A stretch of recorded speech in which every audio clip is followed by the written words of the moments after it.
up in prayer. For those of you that are visiting here for the first time for this session tonight, I think most of you have been here already. We've been doing a 12-week series on the United States Constitution and biblical worldview. And we've concluded that, and tonight we're concluding with a presentation on this subject right here, the Convention of States Project. So I'm going to open up in prayer. Father, we thank you. Lord, I'm so blessed and so thankful for Crowfield Baptist Church for hosting this series, Father. I'm thankful for Pastor David and his vision for his people, for his congregation to be engaged in the culture, to be engaged in what's going on in our country, not to be political, but I'm thankful that he understands that it's because that's our calling as believers, and that is to engage all of our facets of life that are around us from the scriptures and from the truths of the Bible, and ultimately to give you glory. We're so thankful for this country that you've given to us, Father. You have blessed us so much, unlike any other nation on the face of the earth, that we live in a country that we're blessed, that we can worship openly. We can meet like this tonight. We can talk about you. We can pray. We take those things for granted, Father. Forgive us for taking that for granted when our brothers and sisters around the world, even right now, are being persecuted just for naming the name of Christ. So we're thankful for that. I pray that what we do tonight, Father, as I present the Convention of States Project, that we'll see that there's a connection, that this is something that you've given us through our rule of law, that this process was by your providential hand. After studying the history, Father, there is no doubt in my mind that you were involved in this, to give us a way to return to first principles, to return to the liberty that you gave us in our country. So I thank you for that. I pray that you'll be with us tonight, and the things that we say and do will glorify you. We pray this in your Son's name. Amen. Yes, sir. I moved it over there. I'm good. I apologize for this. This is the runway. Pastor David and his crew are landing airplanes in here for Christmas, I assume. But no problem with me. I'm able to wander around. So just we're going to watch. There's a couple things I'm going to show you that are videos tonight. But just by way of getting started, introduce this subject. You know, those of you that have been here know that I've told you that my passion is to teach the Constitution. My passion is to teach biblical worldview. I do that. I teach a constitutional law course. And I was just telling Pastor David, for many, many years, whenever I would finish a series like this, people would come up to me. And maybe as you have thought, after you've spent 12 weeks of looking at what the Constitution specifically says about our limited government, and then you look around today and you see there's this big, we call it in the engineering world, we call it a delta, a differential, this chasm, this Grand Canyon between what the Constitution says our country is supposed to be operating under, a limited, enumerated, powered federal government, to this behemoth that we have today. There's such a difference between what we see out operating and what this little tiny little book of enumerated powers that were ceded up to a central government in 1787 provides for. And it just, after doing that, many times people would come up to me afterwards, Bob, what can we do? What can I do? There people will be discouraged after they see that. And I always thought, I'm not going to say I dreaded the end, but I would dread when, to some extent, when people would come and ask me, what can we do? And I would just say, make sure that you vote for people that believe this. Make sure that you'll tell other people what you've learned, that we must only vote for people that demonstrate mastery of this. And that's what I would tell them. And that's what I did myself. And I'll be honest with you, we got to continue doing that. Nothing I say tonight will change the fact that we have to make sure that we find and look for those kinds of people that will uphold what we've spent 12 weeks in here learning about. So that's still very important. We just had an election, and hopefully we've elected some people that believe in the limited government and the rule of law. That will yet to be seen. But I came to the conclusion about 2 years ago, and I've studied Article 5, which we're going to talk about tonight, for 15 years teaching it. And for many, many years, I had a misunderstanding of it. I had a fear of it, like some do today. And I'm just being honest with you. And I went back and re-looked at it. I started hearing rumblings of some other people looking at it. One of the men that's founded the organization that I'm working for as a volunteer is a dear friend of mine. He's one of the finest scholars in the nation. You're going to see him on a video in a moment. Brilliant man. He had called me up and he said, Bob, we're looking at building a project to try to promote an Article 5 Convention of States. And it staggered me because I had already been thinking that on my own, but just little old me. I can't do that on my own. I was just thinking that's what needs to happen. We are at that point. And just in my own mind. And then lo and behold, a gentleman by the name of Mark Levin, he's a radio talk show host, Jewish man, but this guy teaches more about the Christian founding of our nation and acknowledges that more than some Christians do today. That's a sad thing. But then he writes a book called The Liberty Amendments. And him and my friend Mike Ferris live 8 miles from each other, had never met each other, and had not had any conversation about that. That's an interesting thing that happens. Now they are together, working together.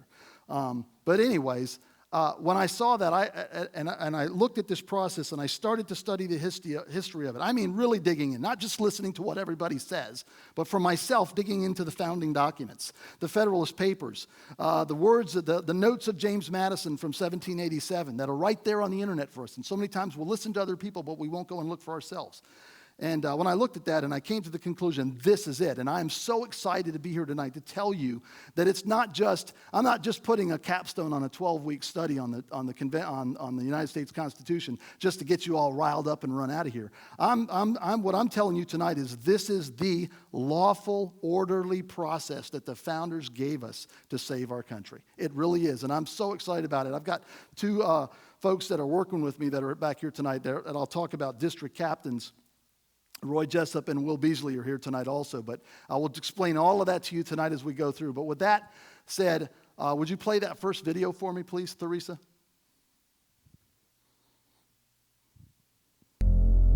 No, not that one. The United States Constitution was written to form a more Not that one.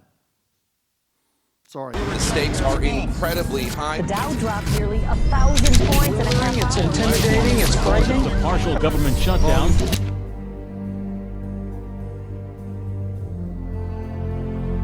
We all know that our government is way off track. The debt is astronomical and is going to cripple not only our own freedom and our own economy, but our children and our grandchildren are going to be effectively slaves paying for all the things that we're spending money on today. We also know that Washington, D.C. will never fix itself. The Founding Fathers recognized that this was a potential as well. And in Article 5 of the Constitution, they gave us a solution. The states have the power under Article 5 to call a convention of the states for the purpose of proposing amendments to the Constitution. Because sometimes what you need is not a change of personnel, you need a change of structure. The founders understood the importance of structure and they gave the power to the states to create a new set of rules. When the federal government overstepped its boundaries, we could recalibrate the rules to take power away from Washington, D.C. and give it back to the people and to the states. There's a simple plan for doing this. There are 4,000 legislative districts that are really crucial to us, and we want to have grassroots organizations in 4,000 legislative districts across the country. These are state house legislative districts because the state legislature is what matters. We need you to join with us. We need 100 citizens in each of these districts to be citizen volunteers and local leaders to make sure that Washington, D.C.'s power is taken back and returned to the people. The Founding Fathers understood that structure was an important part of preserving liberty. Please join with us at conventionofstates.com and help us preserve liberty not only for ourselves, but for our children, our grandchildren, and the generations to come.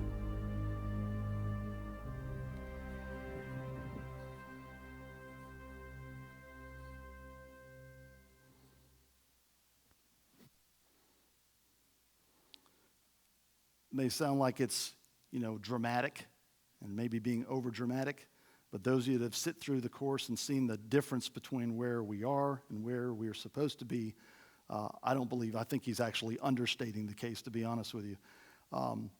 The problem, I think those of you that are here tonight know this, but we're going to just go through this. Federal government's out of control. You've heard me say that.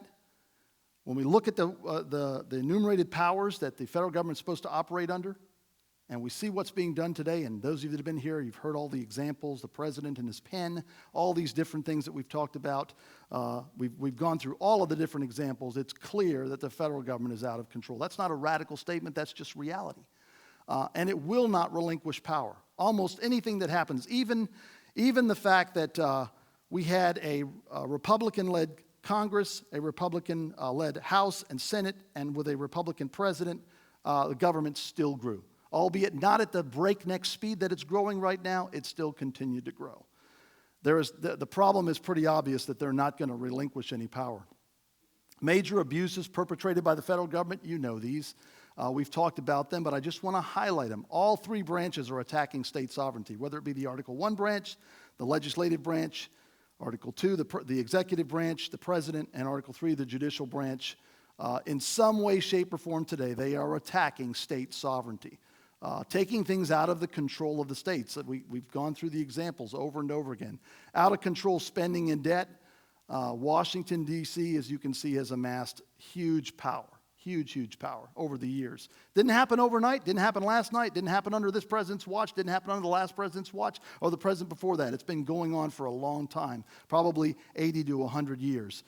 Overwhelming power, clearly outside the boundaries of the enumerated powers in the three branches, Article 1, 2, and 3.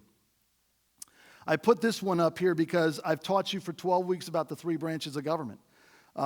Mark Levin, the guy that wrote this book, he posits that there's a fourth branch of the federal government, and that is the federal bureaucracy, if you will. Under the executive branch, there are a multitude of agencies, probably 150 federal agencies.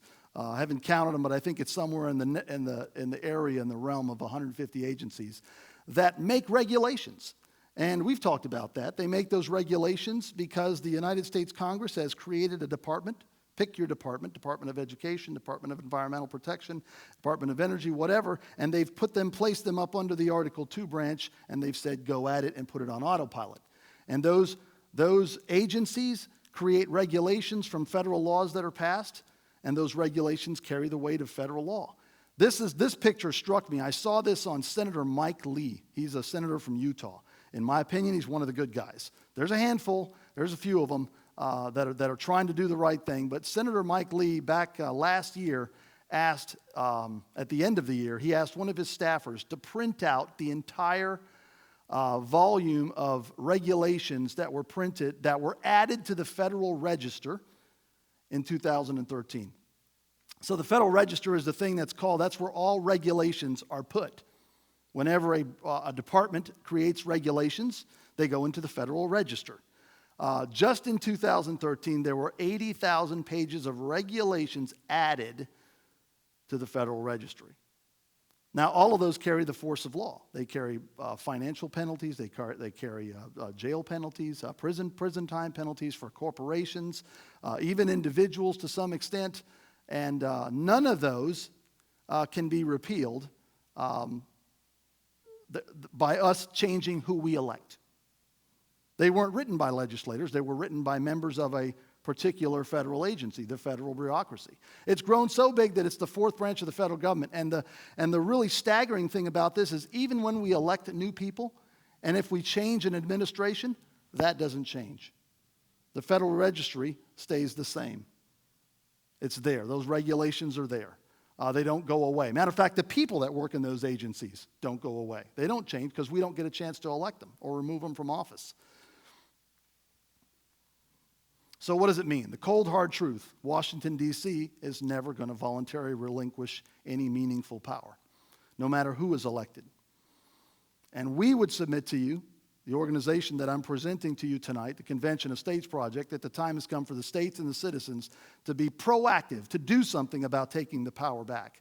There's a lot of things that people have done. There's a lot of activists. Those of you here tonight, I'm going to suspect are activists. I know many of you, and you're activists. You're involved. You're engaged. You're trying to do something to right the serious wrongs that are taking place in our country. And a lot of the things that we do a lot of the times, they don't really move the football down the field at all. We get all worked up, and I count myself among them. Get all worked up, and not a whole lot changes. Founders gave us a solution. So would we all agree that we have an enormous problem in our country? With an enormous problem, you need an enormous solution. The Article 5 process that I'm going to describe to you is an enormous solution. For a big problem, you have to have a big solution. And what I'm going to present to you tonight is not something that's going to be easy to do. But it is the solution that the founders gave us. Matter of fact, I think we're late on acting on it. So the solution, the United States Constitution, Article 5. We went through the entire Constitution. Of course, we haven't done every single thing in there. We couldn't do that in 12 weeks. We touched on Article 5, and I talked to you about it. We're going to dive down and really look at Article 5 and what does it say. And those of you that have been through the course, you might recall this is the portion of the Constitution that tells us how to amend it. It's the process that was put into the United States Constitution to enact amendments or changes to the Constitution. There are two methods to propose amendments to the Constitution. So that looks like a lot of text up in front of you. I'm going to break it down on the following slides, but I thought to be fair, I need to put the whole Article 5 up there for you. So we're going to read through all of Article 5. It's if you look at the United States Constitution in whole, it's not that long, but I'm going to break it down to you because I want you to really understand what's in Article 5. The Congress, whenever 2/3 of both houses shall deem it necessary, shall propose amendments to this Constitution, or on the application of the legislatures of 2/3 of the several states, shall call a convention for proposing amendments, which in either case shall be valid to all intents and purposes as part of this Constitution. When ratified by the legislatures of 3/4 of the several states, or by conventions in 3/4 of thereof, as one of the other mode of ratification may be proposed by the Congress, provided that no amendment which may be made prior to the year of 1808 shall be in any manner affect the first and fourth clauses of the 9th section of the first article, and that no state without its consent shall be deprived of its equal suffrage in the Senate. The very last paragraph, this portion right here, provided that no amendment which shall be made prior to the year 1808, so 1808, so that is moot. You can disregard this last paragraph because that whole provision of Article 5 is saying, here's what you can do, but you can't do any of this before 1808. We are downstream of 1808, so that part is moot for us tonight, okay? So, let's zero in. In Article 5, there are two processes for amending the United States Constitution. I choose to call them Mode 1 and Mode 2. Some people call them Process 1 and Process 2. Doesn't really matter what we call them as long as we all understand that there are two processes to do that.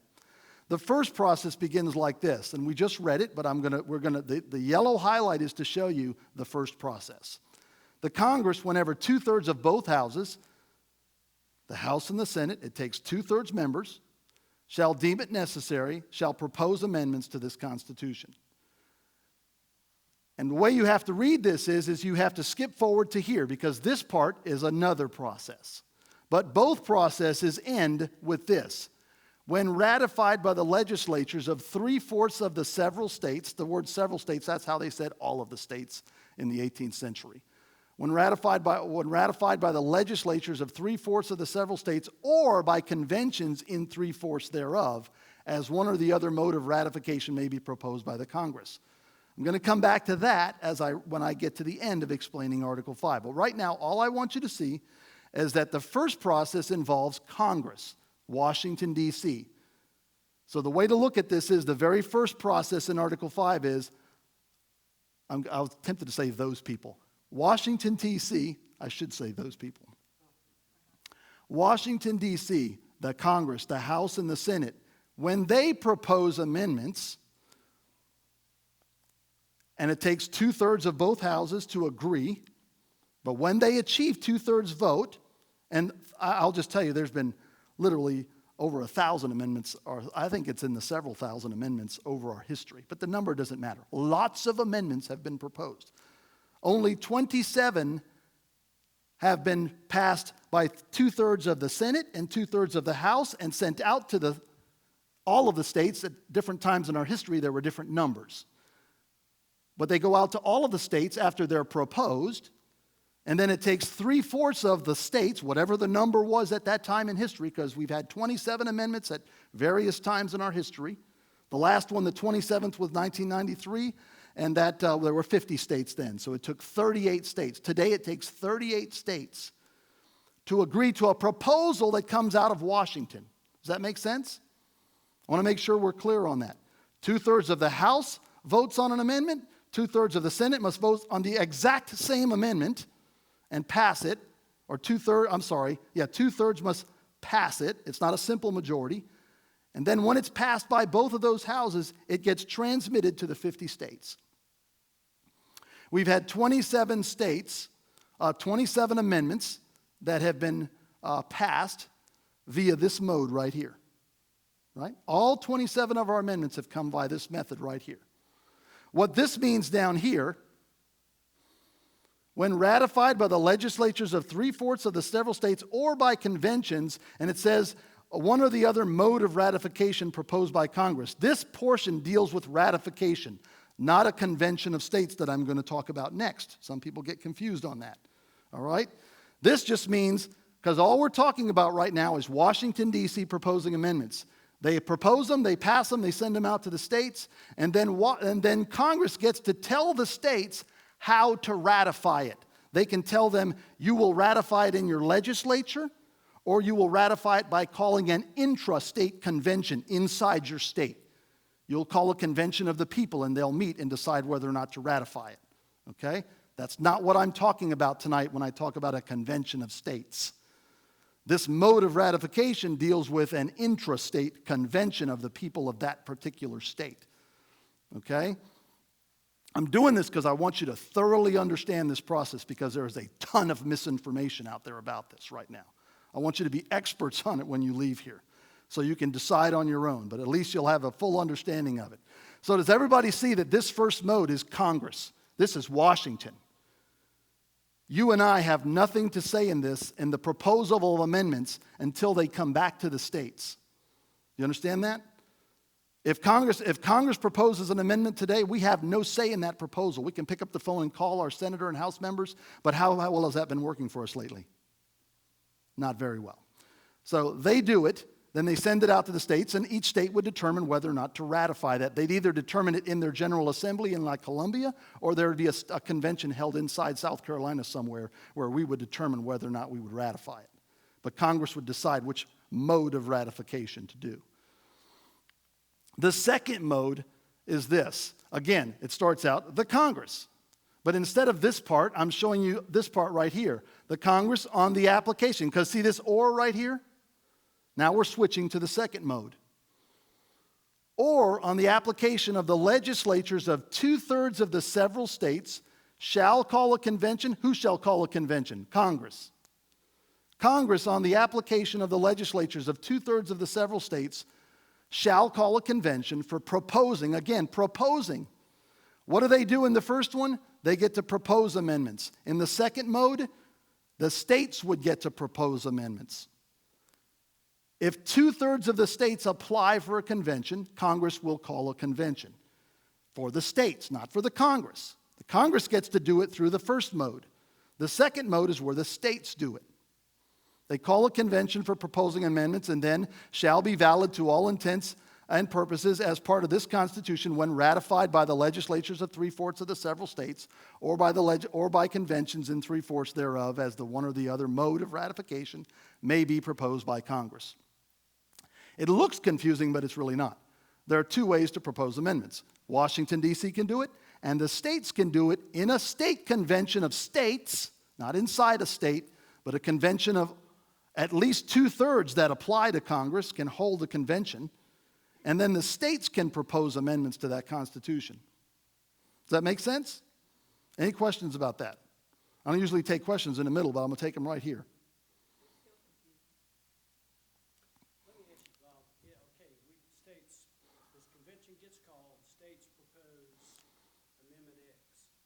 I'll get there.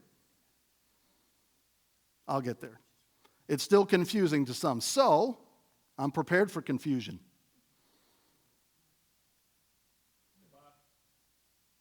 Oh, it looks like I've got slides missing. Yikes. There they are. They're not missing. They're out of order. Hey, Bob. Yes, sir. If Congress sets up the mechanism for having the convention, they can do it on their own, or they can do it from the state side? No, Congress cannot set up a convention for Congress. Congress can't set up a convention. Let's do this again. No, I'm not. Okay, go ahead. They can set it up from their side, where everybody's included, or they can set it up from the state side. They can't set up a convention where they're included. They either propose them or they don't. Right now, Congress, right now, the reality that a lot of people don't understand is the United States Congress is in a perpetual convention all of the time. As we speak right now, they're in convention. Because, according to Article 5, they can propose amendments anytime they want. Let's look at it again. The Congress, whenever, 2/3 of both houses, no convention here, okay? Everybody see that I'm not talking about a convention. In the first mode, the Congress, whenever 2/3 deem it necessary, proposes amendments. Period. They can do it right now. They've done it 27 times.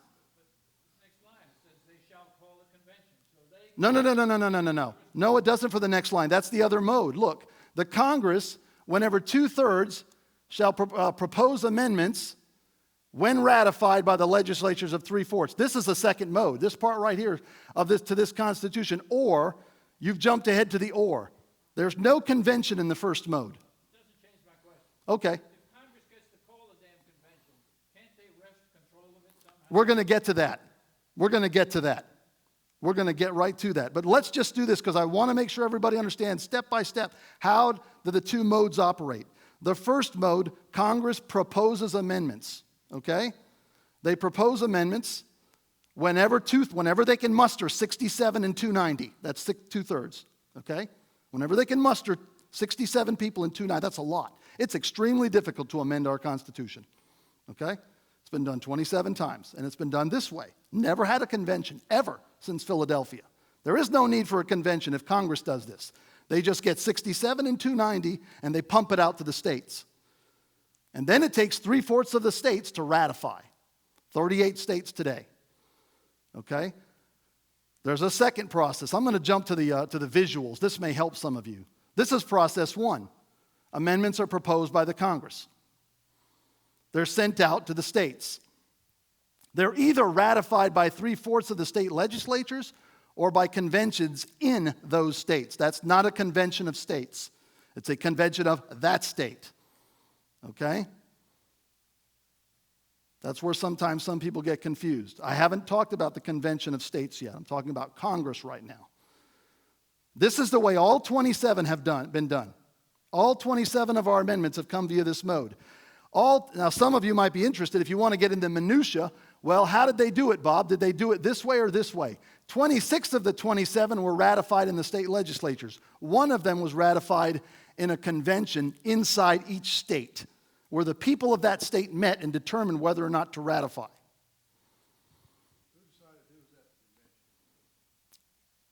Inside each state, it would have been the General Assembly of that state, would have had to hold an election for convention delegates. And it would be open to everybody. It's only been done one time. That, not a convention of states. Okay? A convention in each state. Right? States didn't meet together. Congress rammed those amendments out, pumped them out to the states, and the states decided whether or not to ratify them. Women that are here today that can vote, you got to vote because of the 19th Amendment. Congress proposed the amendment, they sent it out to the states, and the states ratified it. We have presidential term limits because the 22nd Amendment was ratified by the states. This is the second process right here. Amendments proposed by a convention of states, called at the request of 2/3 of the state legislatures. So if 2/3 of the state legislatures apply for a convention,